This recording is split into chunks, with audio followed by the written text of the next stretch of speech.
আফগান সীমান্তের কাছে একটি আত্মঘাতী হামলায় ৭ পাকিস্তানি সেনা নিহত হয়েছে। আহত হয়েছেন আরও অন্তত ১৩ জন। ১৭ই অক্টোবর শুক্রবার পাকিস্তানি নিরাপত্তা কর্মকর্তা আন্তর্জাতিক গণমাধ্যমকে বিষয়টি নিশ্চিত করে। তারা জানান, শুক্রবার পাকিস্তানের উত্তর ওয়াজিরিস্তানের এক সামরিক ক্যাম্পে আত্মঘাতী হামলা চালায় সন্ত্রাসীরা। বিস্ফোরক গাড়ি ভর্তি নিয়ে ক্যাম্পের প্রাচীরে ধাক্কা মারে এক সন্ত্রাসী। আরও ২ জন ক্যাম্পে প্রবেশ করতে গেলে পাকিস্তানি সেনাদের গুলিতে প্রাণ হারায় তারা। তবে এই অভিযোগ অস্বীকার করেছে তালিবান প্রশাসন।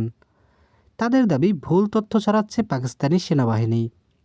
সীমান্তে উত্তেজনার সৃষ্টির পাশাপাশি ইসলামাবাদের বিরুদ্ধে আইএস সম্পর্কিত সন্ত্রাসীদের আশ্রয় দেওয়ার অভিযোগও তোলে কাবুল।